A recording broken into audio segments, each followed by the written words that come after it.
Assalamualaikum warahmatullahi wabarakatuh. Kepada mahasiswa UBSI, Fakultas Ekonomi dan Bisnis, Manajemen SDM ya. Mata kuliah sekarang adalah pertemuan 2 tentang analisis deskripsi dan spesifikasi pekerjaan. Ini 3 SKS ya. Nanti seperti biasa di pertemuan di slide terakhir ada pertanyaan ya. Ini ada 20 slide.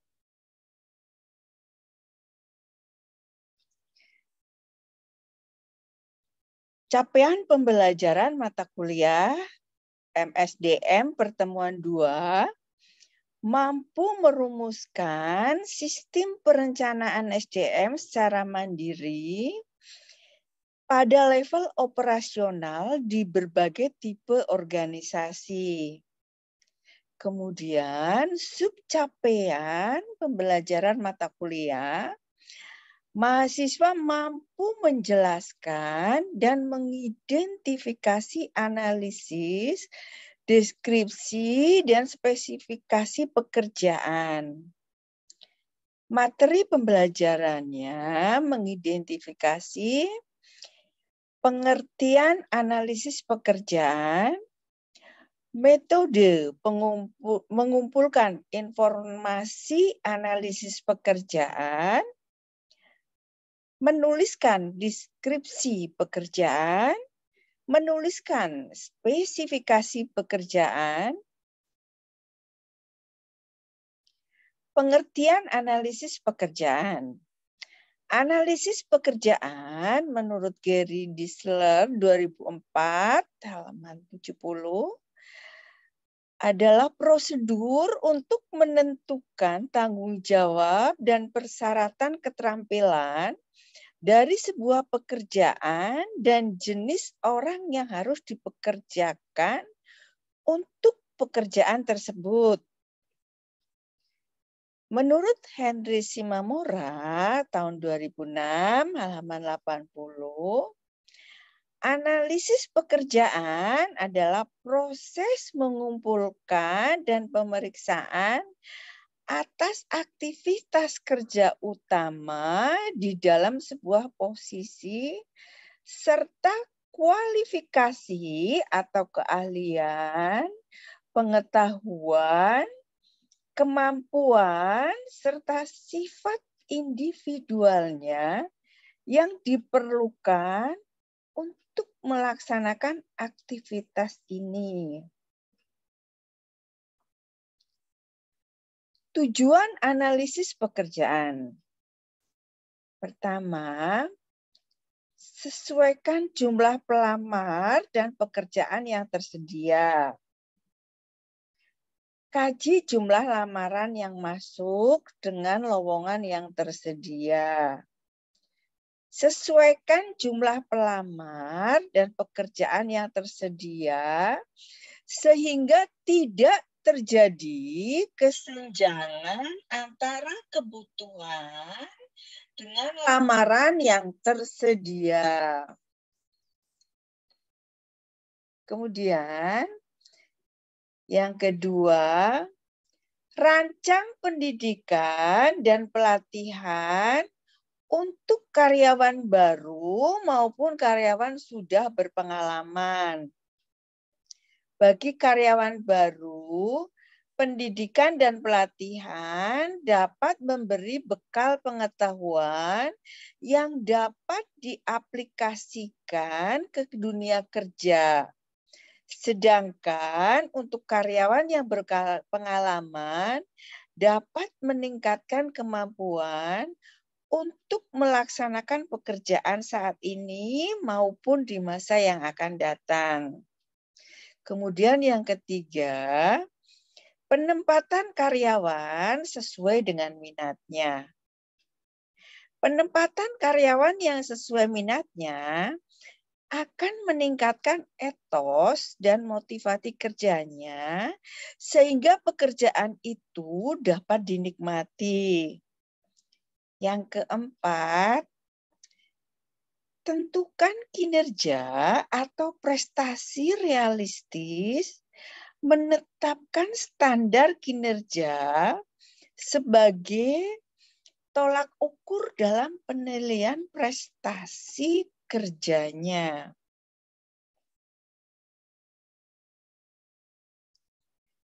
Kemudian metode mengumpulkan informasi analisis pekerjaan. Yang pertama wawancara. Yang kedua kuesioner. Yang ketiga observasi. Yang keempat catatan laporan partisipan. Pertama wawancara. Jenis wawancara yaitu wawancara individual dengan setiap karyawan. Yang kedua, wawancara kelompok dengan sekelompok karyawan yang memiliki pekerjaan yang sama.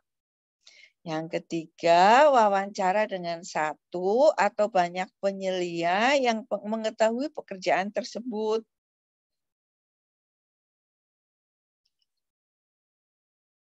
Metode mengumpulkan informasi analisis pekerjaan.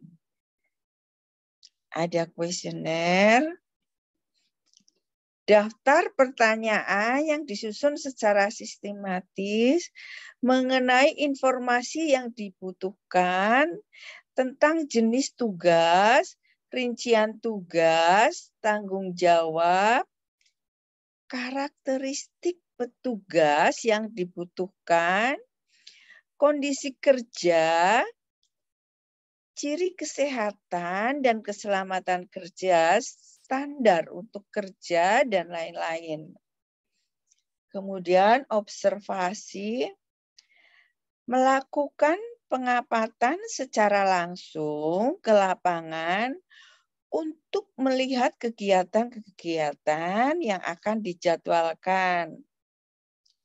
Kemudian catatan laporan partisipan. Menanyakan kepada pekerja mengenai catatan laporan tentang yang mereka lakukan selama melakukan aktivitas. Catatan laporan adalah catatan harian yang dibuat oleh pekerja untuk setiap aktivitas di mana mereka terlibat disertai waktu yang dibutuhkan untuk setiap aktivitas.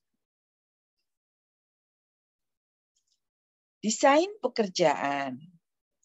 Desain pekerjaan adalah proses penentuan tugas-tugas yang akan dilaksanakan, metode-metode yang digunakan untuk melaksanakan tugas dan bagaimana pekerjaan tersebut berkaitan dengan pekerjaan lainnya dalam organisasi.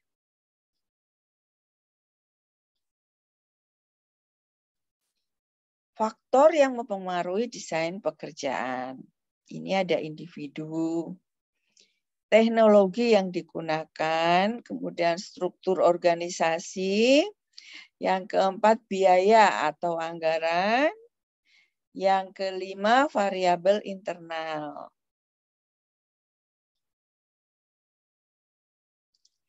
Pertama individu ya tadi. Individu memiliki perbedaan sikap, sifat, karakter, pandangan, persepsi, sosial budaya, norma yang berbeda untuk setiap individu dalam organisasi yang sama. Peran individu dalam organisasi sama pentingnya dengan pekerjaan, sehingga SDM menjadi fokus perhatian para manajer. Individu atau manusia memiliki keunikan yang tidak dimiliki oleh faktor produksi lain. Yang pertama, manusia memiliki sisi fisiologis. Kedua, individu sebagai input produksi, tetapi juga menikmati output-nya. Dua, teknologi yang digunakan. Ada telepon, laptop, notebook. Teknologi mempunyai dampak terhadap desain pekerjaan. Jenis pekerjaan, alat yang digunakan, tata letak, dan teknik untuk menghasilkan output.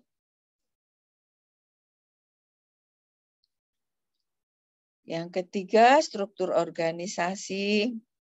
Saat ini, sebuah organisasi akan menjadi lebih lincah apabila digerakkan oleh roda operasional yang gesit, cakap, dan mampu melihat perubahan ke depan.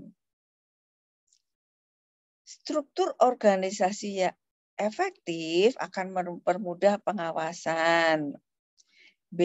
Struktur organisasi yang efektif dapat menjadi jangkar sehingga badan usaha tidak mudah hanyut oleh gelombang keterbukaan. Keempat, biaya atau anggaran. Anggaran merupakan variabel yang krusial di tiap organisasi yang beroperasi. Apapun metode yang digunakan manajemen harus berpijak dari sisi ekonomis organisasi. Variabel internal nomor 5 ya. Manajemen mempunyai kepentingan sendiri dalam organisasi, tetapi manajemen bertanggung jawab terhadap organisasi secara keseluruhan. Ini ada manajemen, ada karyawan ya. Slide selanjutnya. Faktor pada karyawan meliputi pertama, keamanan, employment security. Dibutuhkan untuk menghadapi tekanan akan perlunya kehati-hatian dan selektivitas yang tinggi dalam mempekerjakan manusia. Yang kedua, selektif dalam merekrut. Merupakan jaminan dalam pekerjaan dan kepercayaan yang dimiliki organisasi untuk kesuksesan bersaing. Yang ketiga, upah yang tinggi. Nah, ini yang suka loncat-loncat.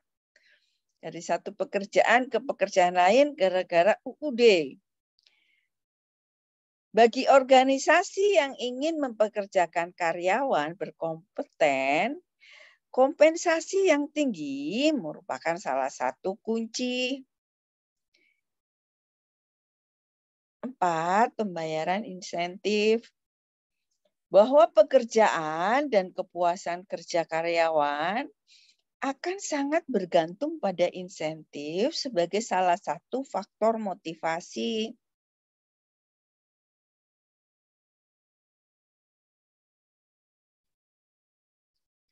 Faktor kepada karyawan meliputi 5 ya, employee ownership. Memberikan dua keuntungan. Pertama, karyawan yang memiliki keinginan terhadap kepemilikan saham organisasi dapat disejajarkan keinginan tersebut dengan pemegang saham. Kedua, karyawan mempunyai sikap jangka panjang terhadap organisasi. Keenam, nomor 6 ya. Informasi sharing karyawan adalah aset organisasi yang mempunyai keunggulan bersaing, terutama dengan pesaing organisasi. Nomor 7, partisipasi dan pemberian wewenang informasi yang diketahui oleh semua jenjang manajemen memudahkan karyawan untuk bekerja sama dan berpartisipasi guna pengambilan keputusan yang lebih tepat. Kedelapan, kompensasi upah dapat berjalan efektif apabila ada kerjasama dan saling membantu untuk pencapaian selesainya pekerjaan dengan mengurangi kompetisi interpersonal. 9. Self-managed tim organisasi yang mempunyai tim yang solid cenderung memperoleh hasil yang memuaskan. 10. Pelatihan dan pengembangan keterampilan. Pelatihan dan pengembangan keterampilan merupakan bagian penting dari proses manajemen SDM yang tidak terpisahkan. Lengket ya kayak perangko. 11. Cross utilization and cross training. Keseragaman dalam pekerjaan akan membuat tantangan baru sekaligus menumbuhkan motivasi dalam bekerja. 12. Simbolik egalitarianis. Hambatan untuk mendesentralisasikan pengambilan keputusan adalah dengan self-managed team. Stakeholder. Struktur yang mengatur organisasi publik yang besar memungkinkan pemegang saham untuk mempengaruhi hak suara.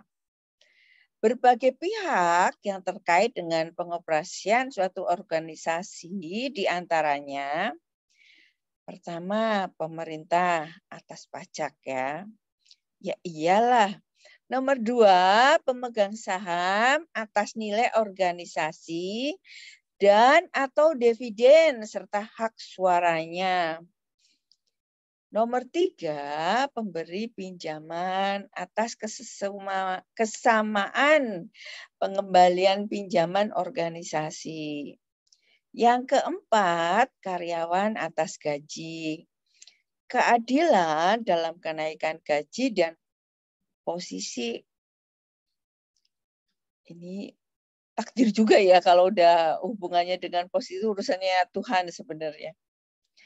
Nomor 5, manajer atau bonus dan keadilan dalam penilaian kinerjanya. 6, pimpinan puncak atas kesamaan jika diambil alih dan remunerasinya. 7, masyarakat atas lingkungan hidup dan public good yang disediakan pemerintah. Sekarang serikat pekerja. Organisasi saat ini harus sangat peduli terhadap kepentingan karyawan. Bila organisasi hanya memikirkan kepentingan sendiri dan menganggap karyawan atau serikat buruh sebagai objek produksi, maka tujuan efektivitas organisasi akan terhambat ya. Sebagai contoh, anggota serikat pekerja akan mendapatkan program-program training, peningkatan kemampuan kerja dan diri seperti training negotiation skill, training pembuatan perjanjian kerja bersama, dan lain-lain. Selain itu, anggota serikat pekerja juga akan mendapat bantuan hukum saat tertimpa masalah dengan perusahaan yang berkaitan dengan hukum dan pemenuhan hak-hak sebagai karyawan.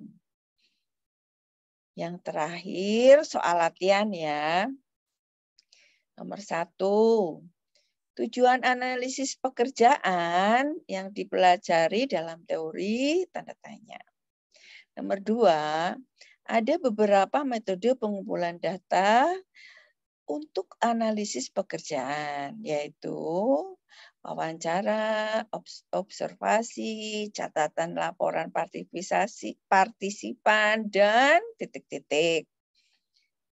3, melakukan pengamatan secara langsung ke lapangan untuk melihat kegiatan-kegiatan yang akan dilakukan adalah tanda tanya ya. 4, deskripsi pekerjaan adalah dokumen yang menyediakan informasi mengenai kewajiban tugas dan titik-titik-titik. 5, proses interaksi antara 2 atau lebih orang dalam sebuah proses komunikasi disebut titik-titik. 6, mengelompokkan tugas pekerjaan dan mendaftarnya secara terpisah disebut titik-titik.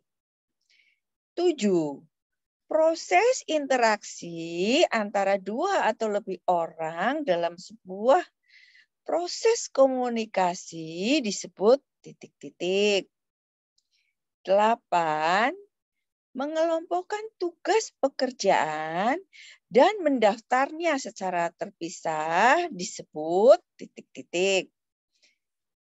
9, faktor daya terdiri dari titik-titik. Yang terakhir, perjalanan kerja ke berbagai kantor cabang perusahaan di berbagai kota dimulai dari tempat hingga 7 hari dalam sebulan, dimulai dari 4 hingga 7 hari dalam sebulan. Perjalanan di sekitar lokasi kerja untuk menghimpun informasi pekerjaan. Sebagian besar pekerjaan dilakukan di dalam kantor merupakan titik-titik. Udah, jangan lupa subscribe ya. 1 akun, 1 subscribe. Terima kasih. Billahi taufik wal hidayah. Assalamualaikum warahmatullahi wabarakatuh. Sampai ketemu lagi di video mata kuliah MSDM video ketiga sampai 14.